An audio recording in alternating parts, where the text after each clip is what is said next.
Some of you might be too young to remember the time when Rockstar would actually make new Grand Theft Auto games instead of milking the same one for over a decade. But me? I didn't forget. I remember when GTA 5 was first announced. It was 2011, so I must have been like 13. Somewhere in the back of my mind, I knew a GTA 5 would eventually exist, but goddamn, when they finally rolled out the trailers, I almost had a heart attack.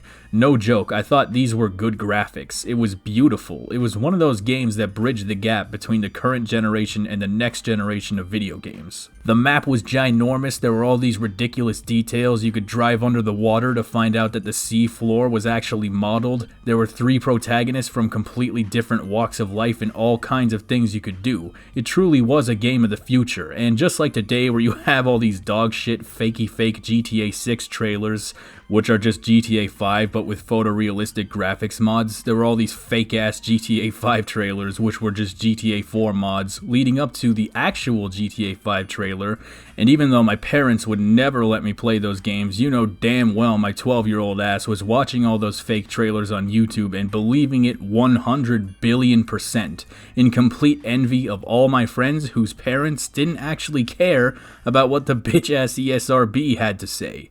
At this time, I was starting to become disillusioned with Nintendo, or disillusioned by, or for, I still haven't figured that out. Anyway, finally coming out of my Nintendo fanboy phase, I was already starting to branch out to other non-Nintendo platforms.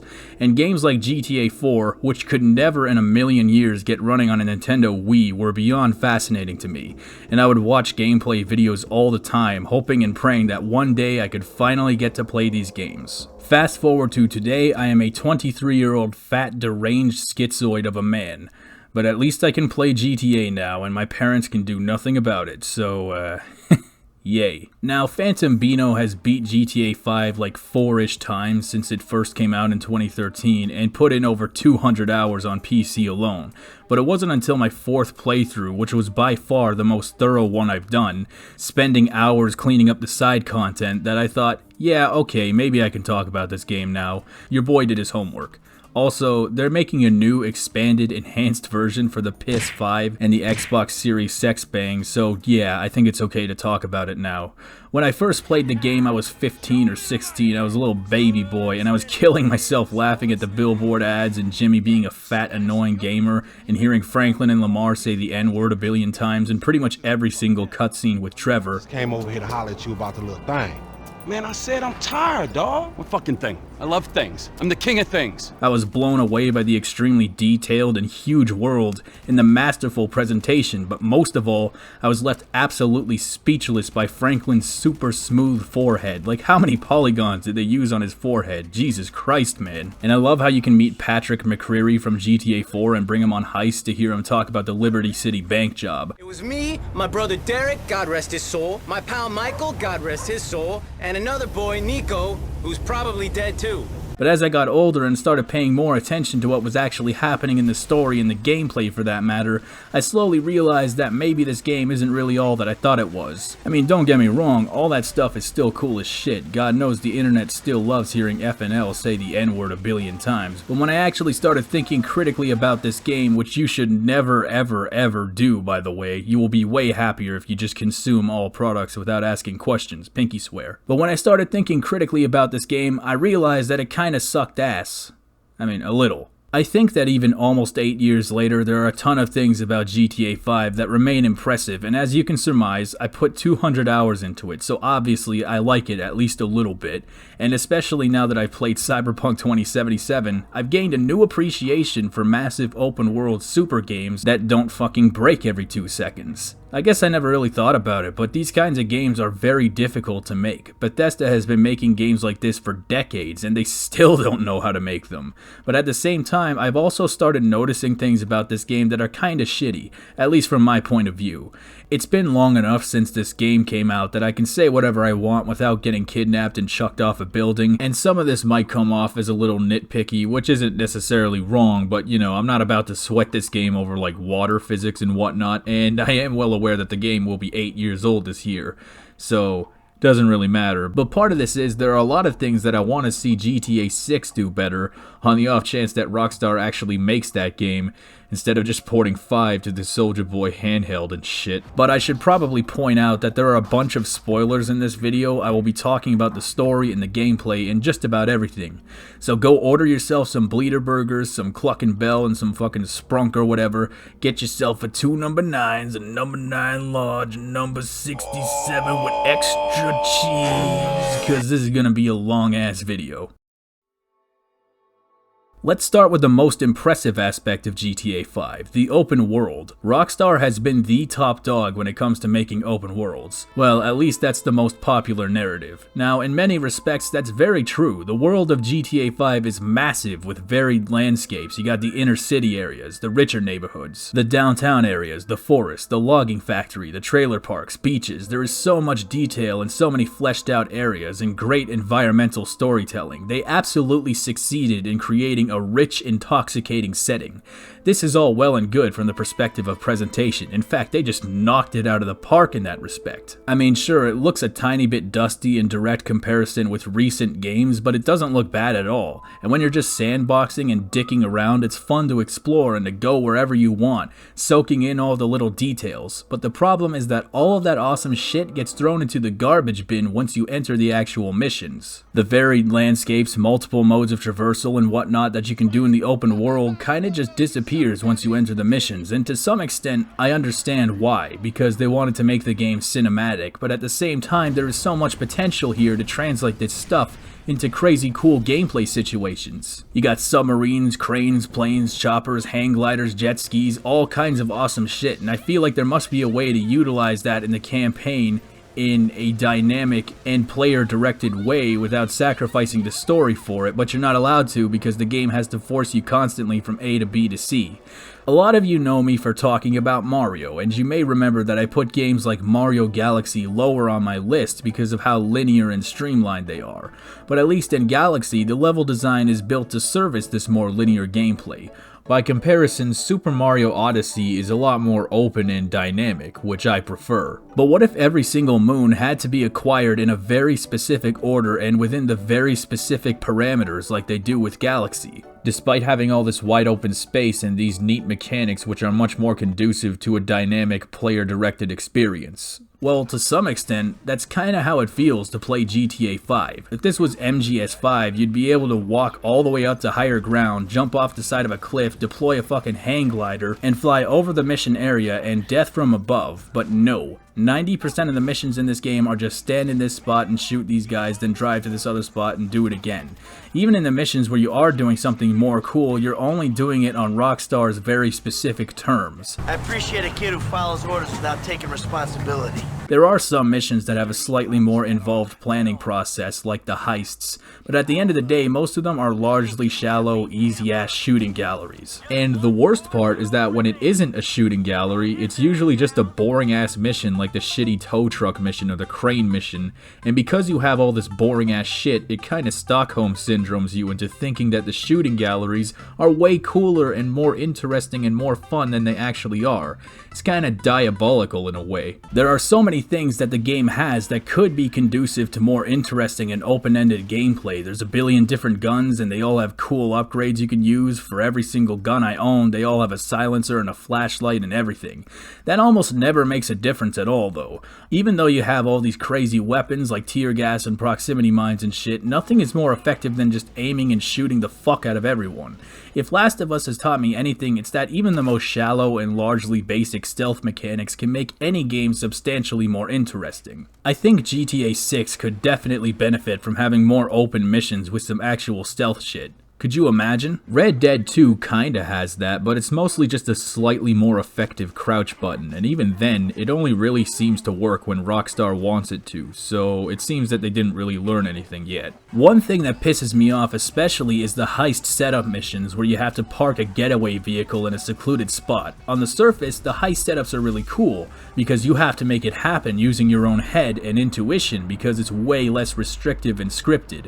Except for when it's not. In this case, the condition of putting the car in a secluded spot is a somewhat relative and abstract term, and the game seems to have a very strict idea about what counts and what doesn't, and that often differed from my own.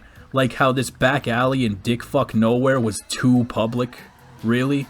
Then it wouldn't let me stick it in this parking lot because the shit was too close to the government agency. It took me like 15 minutes parking in random alleyways and shit until the game decided one of them was okay. Like, I'm sorry, do I have freedom or not? I get that a smart criminal probably wouldn't park a vehicle near the feds, but why not punish me for being an idiot criminal, right?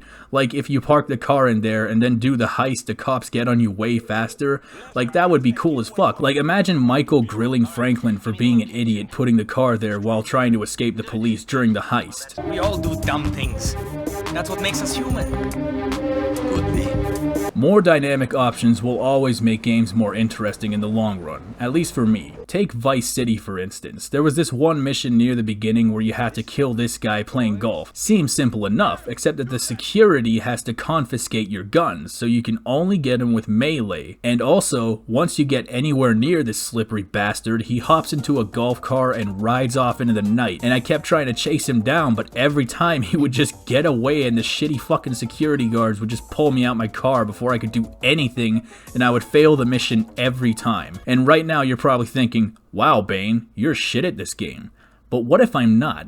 Because what if on my 5th attempt, before approaching the guy, I decided to destroy every single golf cart so he couldn't get away. And when I initiated the chase, all he could do was run around on foot like a bitch, and since Tommy runs faster than Sonic the Hedgehog, I could catch up with him and kill him easily. That was awesome, because even with my limited resources, the game allowed me to play smarter and not harder. Of all the things that happened in all my time playing GTA 5, my favorite was my corner store escapades. For a little context, I got a lot of money from one mission, but I didn't buy any properties or make any actual smart investments with it. So like a complete fucking idiot, I immediately blew all the money I got on a bunch of weapons and ammo that I didn't need at all. And lo and behold, one of the next missions required me to steal a bunch of expensive cars and buy a billion expensive mods for them, and now I couldn't afford any of that shit because I spent it all on angel dust rifles. So I did what any smart gamer would do. I robbed the convenience store, ran around the block to make the game forget what happened, then robbed it again, and I did that like 87 times until I could afford the appropriate mods. My favorite moment was when I saw a convenience store and wanted to rob it, but the door was shut and locked, and I didn't have any indication that I could do anything, so what I did was I shot out the door window and fucking ragdolled through the window frame and shot open the register and got $100. This is a game with a ridiculous budget, crazy set pieces, and insanely high production value, and yet this stupid little bullshit where I solved a problem by ragdolling through a window was one of my favorite moments ever.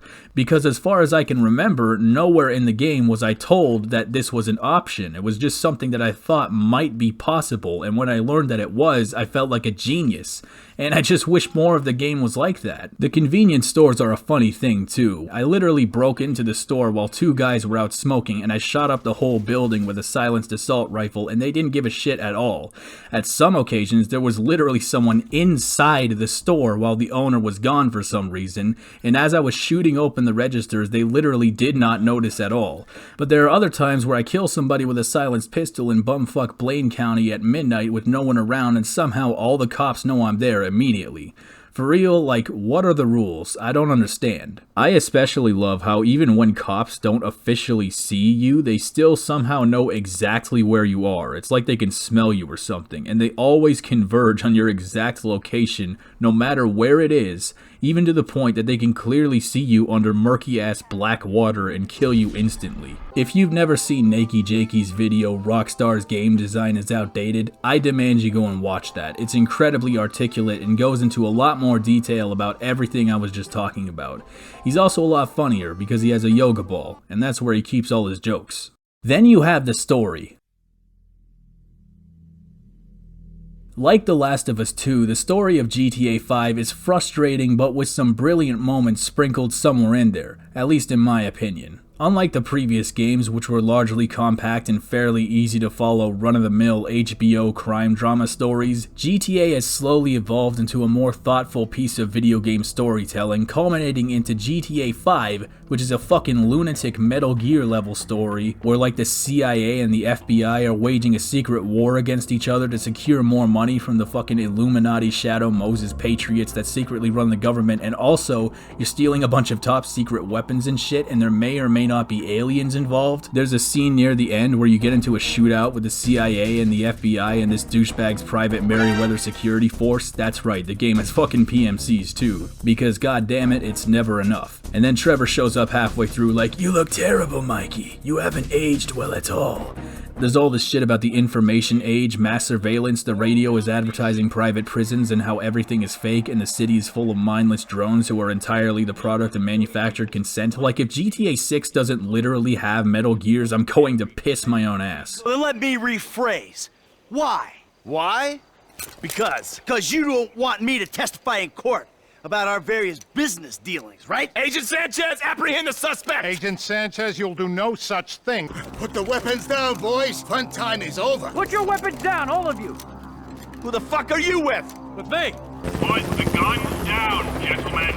Who the fuck are they? And that's actually really cool, because this isn't just a story about common thieves and bank robbers trying to make some money. It also tackles the rot and the corruption that exists at the highest levels of society. The government is corrupt, the media is corrupt, the celebrities are corrupt, they got all these PMCs fighting wars for oil and causing all kinds of horrible atrocities all over the world in the name of money. Like that could ever happen. And that's cool as shit, because these guys are honestly just as sleazy and selfish and remorseless as you are, but they work for the government and massive corpo interests, so it's okay. As I said, the story has genuinely brilliant moments, and I love a lot of the characters to death, except this guy. I fucking hate this guy. But as the story goes on, they start retreading the same territory over and over and over again, with Michael going like, "Trevor, you are a lunatic who smells like a McDonald's bathroom," and Trevor going like, "Oh yeah, Mikey, well you're a snake who would sell out your grandma for a fucking Butterfingers bar. Do you know how hard it is to get Butterfingers in Canada? You can't find them, Mikey. They don't exist."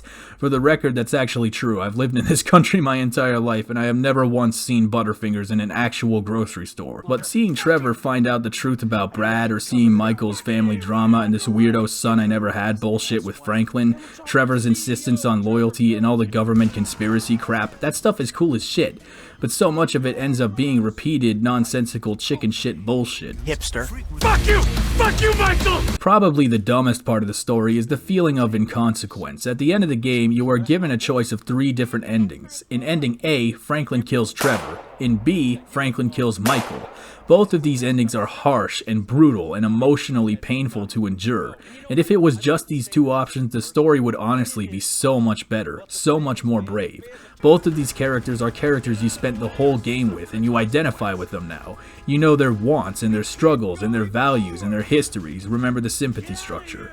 And now you have to kill one of them? That would be brutal. And that's a big question the game seems to be asking. Michael and Trevor are bad guys, but which of them is worse? Because Trevor might be a psychotic lunatic, but he values loyalty, whereas Michael, even though he's more mentally sound, sold out his friends to get by. So the ending would be so much more meaningful if it was just kill Michael or kill Trevor.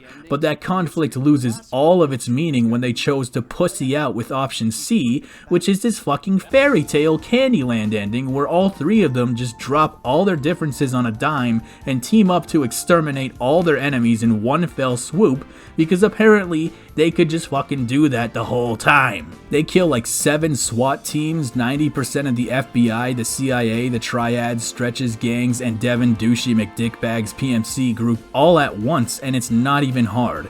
This is preschool baby writing. I mean, to the game's credit, it is a very crowd-pleasing ending, and the crowd-pleasing approach has made them very successful, like best-selling video game of all time successful.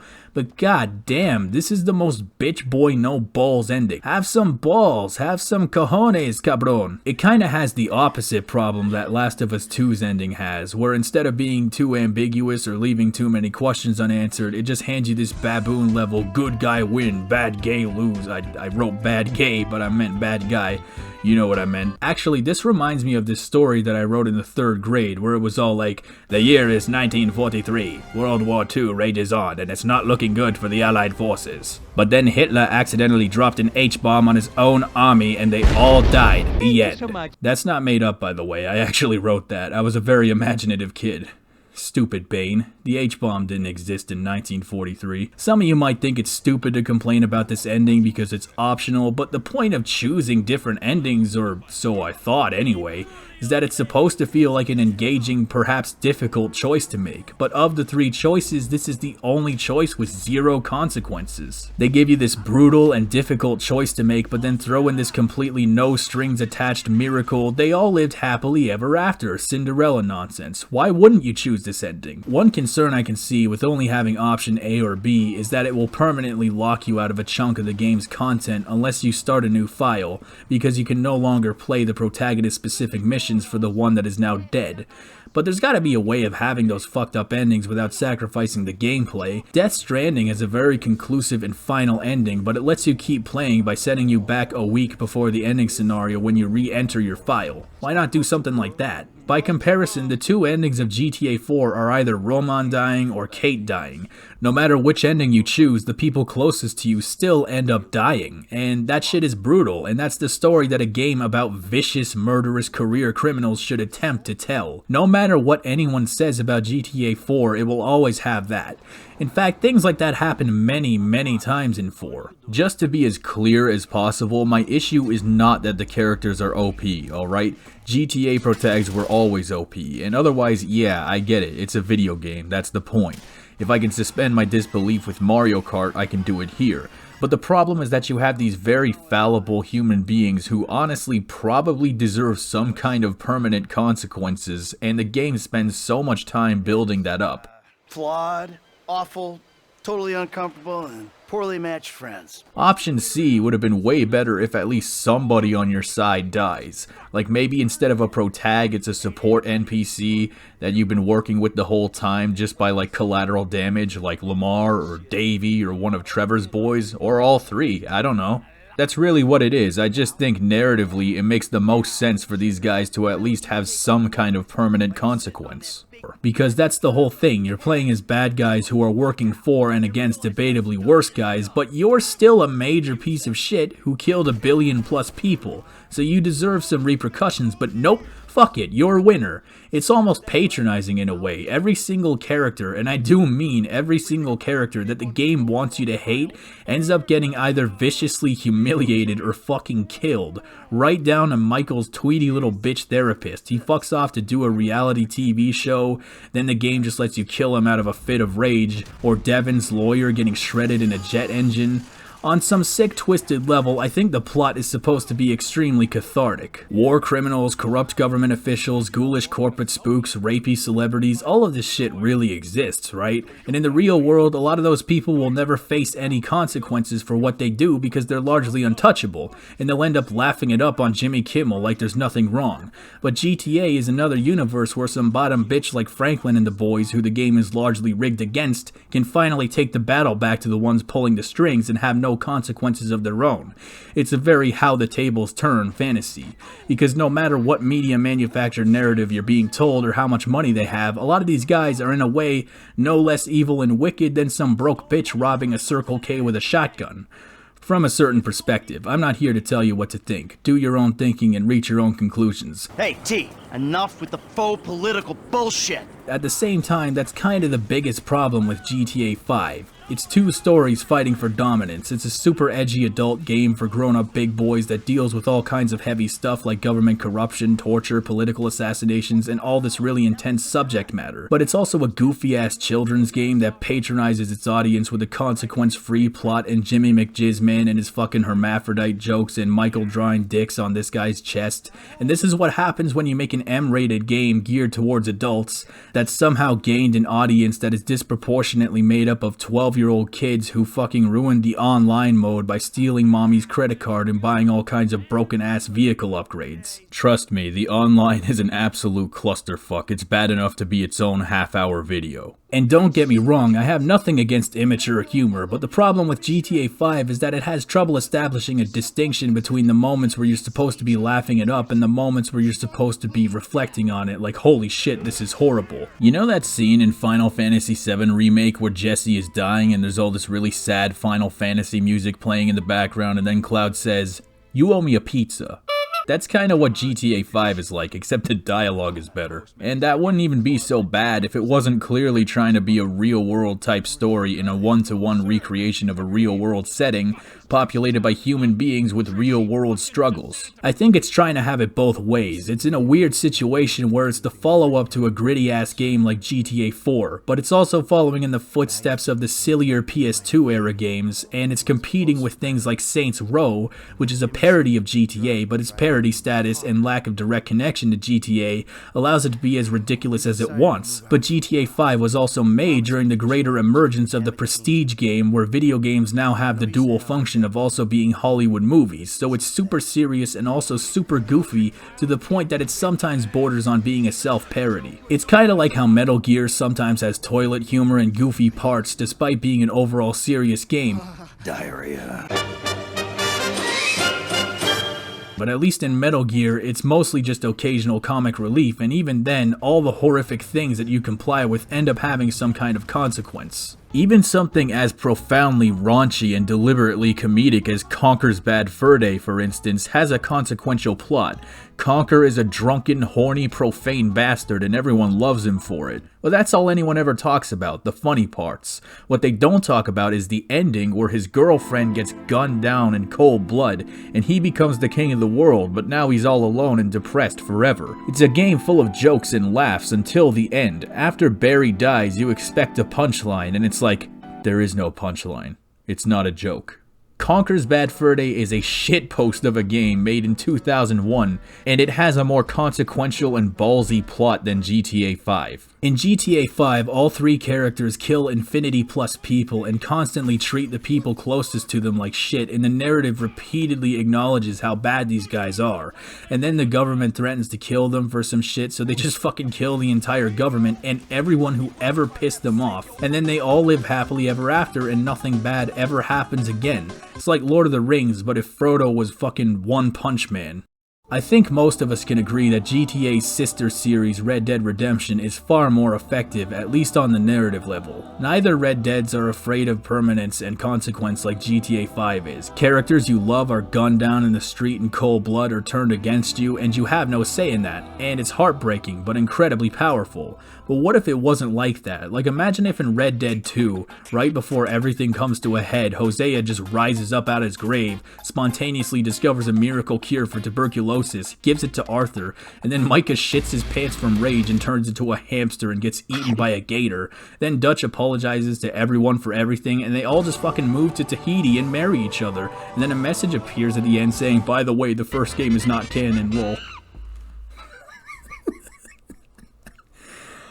Oh, I'm insane. The GTA series has always been both a power fantasy and also in some ways a satire on crime drama and gangster films and American culture in general, but with GTA 5, as I alluded to before, it sometimes appears to be a parody of itself, and in part, I kinda blame games like Saints Row, which itself is a GTA parody that removed all the serious stuff in favor of a more nonsensical adventure, and some people actually preferred that direction, especially as GTA 4 was noticeably grittier than its predecessors. I feel like GTA 5, for better or worse, steered harder into this silly self-satire direction so they wouldn't be outdone, even going as far as to openly mock its target demographic with Jimmy, a fat-ass 26-year-old man who does nothing but smoke weed, masturbate, and drink Capri Suns all day. It cranked the silliness and the over-the-top nonsense to a ridiculous degree, and it's really cool sometimes, but also really weird. Even the title of the game is starting to make less sense. Grand Theft Auto? More like Grand Theft I fucking killed the entire government and it was easy, with its DLC chapter, by the way kids, you can try this at home. That's a joke, there's no DLC chapters for GTA 5. No example of this is better than the character Trevor. T is an absolute wild card, I think we can all agree on that. Remember Johnny Klebitz, the super badass DLC protag from GTA 4 that everyone loves? Well, the first thing Trevor does in this game is kill Johnny by brutally smashing his head in. So Trevor was the original Abby. He represents everything that I love and I hate about this game. On the one hand, he might be the most ludonarratively resonant character in the entire series because it makes total sense for him, of all people, to go on a murderous rampage for no reason, which is one of the things that sold GTA to begin with. It's something he would do. Before Trevor, most of the characters still operated on some degree of rationality and realistically commit crimes more as a means to an end than just because they feel like it. But this is the first time they included a character who realistically represents the way a lot of people play this game, and that's what I love about him. But he also represents the Candyland fairy tale shit because he's an all-powerful being that can just make a decision on a dime and kill 87 people to make it work and walk off like nothing happened. Before Trevor's section of the game, the missions are still somewhat methodical, and when the characters have to kill people, it's always contextualized as, oh shit, something went wrong here.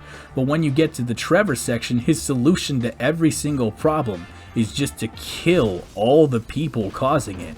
His deal with the Chinese falls through because they chose to deal with the O'Neill brothers. So what, does he look for other opportunities or think of a smart way to win back business? Nope, he just immediately kills all the O'Neill brothers with zero trouble and then burns down their meth lab, and he's just like, yeah, that was me. There's even a moment where he freaks out on Deborah and Floyd, kills them both in their apartment, then immediately goes to a strip club, kills the owner off screen, and then he just fucking owns the strip club for the rest of the game. And it's just like, yeah man, this is real. This is what I call Trevor Ex Machina. He really is GTA's little slice of Saints Row, right down to the nonsensical missions he gets, like the Rampage missions where he kills the entire Federal Reserves because they made fun of him for being Canadian.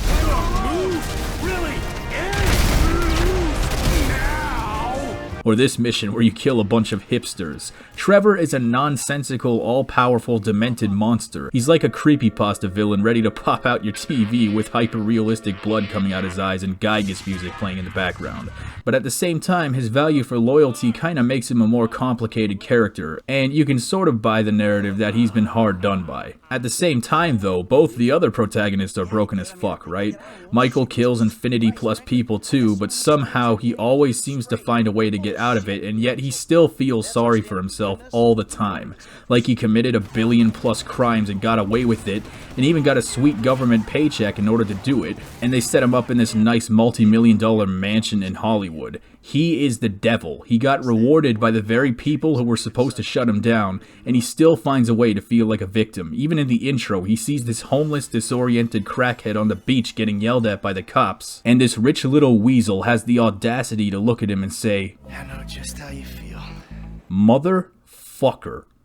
Then you have Franklin. I think above all else, GTA 5 is supposed to be Franklin's story. He lived in LS his entire life, and of the three, he seems to have more of a conscience. And he gets to live in all three endings. Franklin is still young, and there's this idea that he still has a chance to go somewhat legit, and he's not beyond redemption. He also has more principles than the other ones. Even in the endings where he kills his friends, he very clearly shows regret and sadness. I think realistically he would choose ending C to save both his friends, which is ironic because that ending is unrealistic as fuck, but then again, it is a video game. And that's kind of the theme of this video. GTA 5 is compromising between two very heavily contrasting thematic directions, where it's a gritty and dark story about betrayal and corruption, which deals heavily with timely real-world events and themes, but it's also a silly, fun, drivey, shooty romp, and sometimes has difficulty striking a great balance between those two. But the gameplay is also compromising between fun open world nonsense and super scripted and shallow missions. That being said, I still think GTA 5 is a good game. I put 200 hours into it, remember? But it could be better, right? And I think when you consider Red Dead 2 had a ballsy, heart-wrenching story that took risks and made a lot of people cry their eyes out during the credits, they do have the ability to do the same with Grand Theft Auto. But in all seriousness, they very well might not. I may just have to accept the fact that Grand Theft Auto is, at a fundamental level, just not meant to be the game that I fantasize about when I go to bed at night, and I guess that's alright. Again, it's all subjective, right? Last of Us 2 isn't objectively bad just because I have some beef with it, and neither is GTA 5, it's just me, right? And again, just like Last of Us 2, the game is full of very legit reasons to love it, and that's the video. I love it, but I hate it, just like Last of Us. In any case, hopefully they'll announce GTA 6 at E3, they probably won't, but here's to keeping our fingers crossed. Maybe it takes place in Toronto or something. Yeah, right.